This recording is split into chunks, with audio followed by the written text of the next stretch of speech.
Hi, I'm David Graves, and welcome to Kill Screen. Tonight I am going to be reviewing kind of an older PlayStation 3 game, but if you're like me and you can't afford a $60 game as soon as it comes out and you want to wait for a while, then this review is for you. What I'm going to be reviewing is Uncharted Drake's Fortune. And this is for the PlayStation 3. Okay,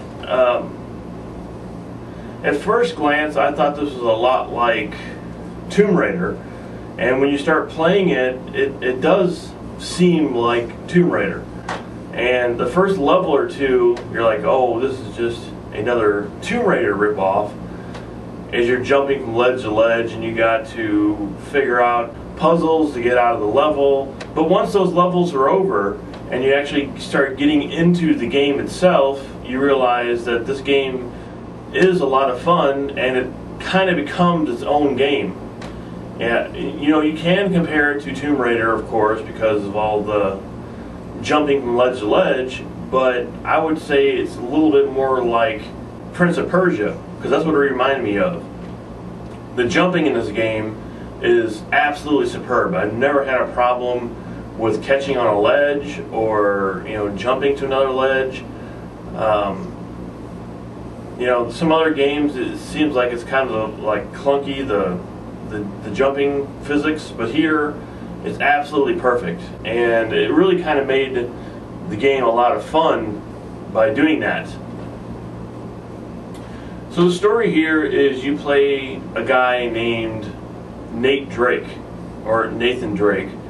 and it's a pretty simple, straightforward story. He's looking for Drake's treasure, and he has like a diary that he's using through the whole thing, very much Indiana Jones like, and you know, he's going from place to place keep looking for this treasure. And it's a pretty decent story, actually. It keeps you interested through the whole game. And I found myself coming back every night and wanting to find out what happens, and really, you know, that's the best part of playing a game, is keeping you interested, and I was never bored. The cutscenes are absolutely incredible, and they're not really too long to be annoying. They're always really entertaining because this has some great voice acting. The voice acting in this game is absolutely fantastic. The temple must have been built around this. Around what? A statue. A gold statue. A huge gold statue. And look here, these people, they're worshipping the damn thing. At least, I think they're people. Of course. El Dorado, the Golden Man. Sully, it wasn't a city of gold. It was this. It was a golden idol. Man, can you imagine what that thing would be worth now? Look over here. Tracks. I bet the Spanish dragged it out on cut logs. We're 400 years late for this party. So the trail's cold. Yeah, it looks that way. Son of a bitch. Unless Unless what? we follow the tracks. It's just basically like you're watching a movie. The animation is so realistic, some of the most realistic character models I've seen in a game. And the way these characters play off of each other is just great to watch. It's a lot of fun.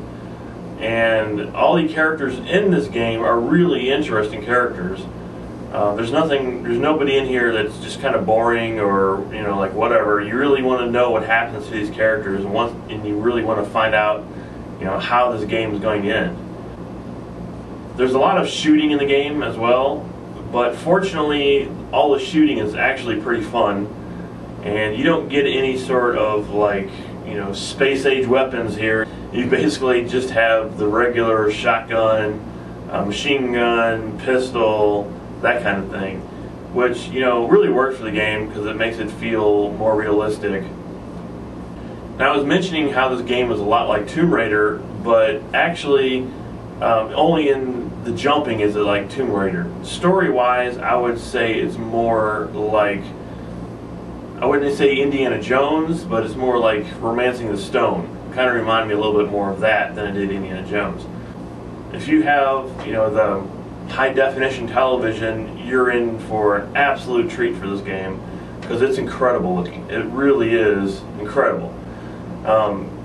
One thing I loved about the Nate character is that he gets dirty, and his whole white shirt's all filthy, and it looks very realistic the way they're animating this character.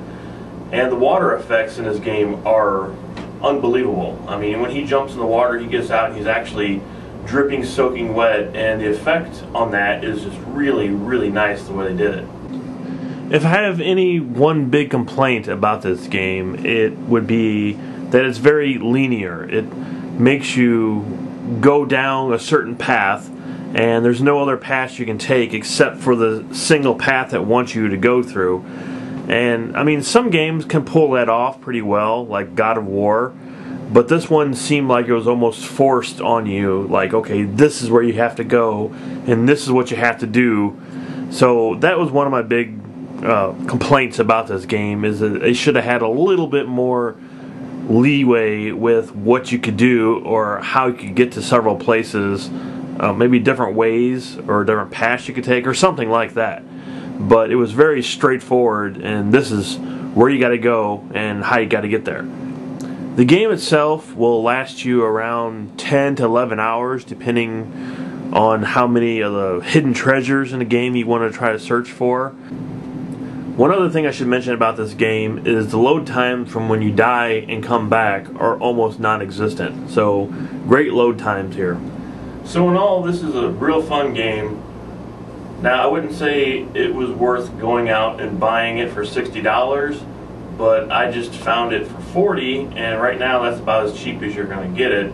You might find it a little cheaper off eBay, maybe in a $25, $30 range, but by the time you pay for shipping and everything, it'll end up being $40 anyway. So it's absolutely worth the $40. If you've never played Drake's Fortune and you own a PlayStation 3, yes, absolutely, it's worth going out and getting, and I think you have a great time playing the game. I had a fantastic time, but once the game's over, it's over. I mean, there's no multiplayer, there's no nothing really. You can unlock some extras like the video gallery. You can look through, which I did look through it, and it's okay. I mean, it shows some of the drawings from like early pictures of Nathan Drake and things like that. But other than that, I mean, there's really no reason to go back and replay the game. And so on our Invaders scale, 1 through 5, I will give Drake's Fortune a 4 out of 5. So I hope you liked tonight's review of Killzone, and I will see you again next time.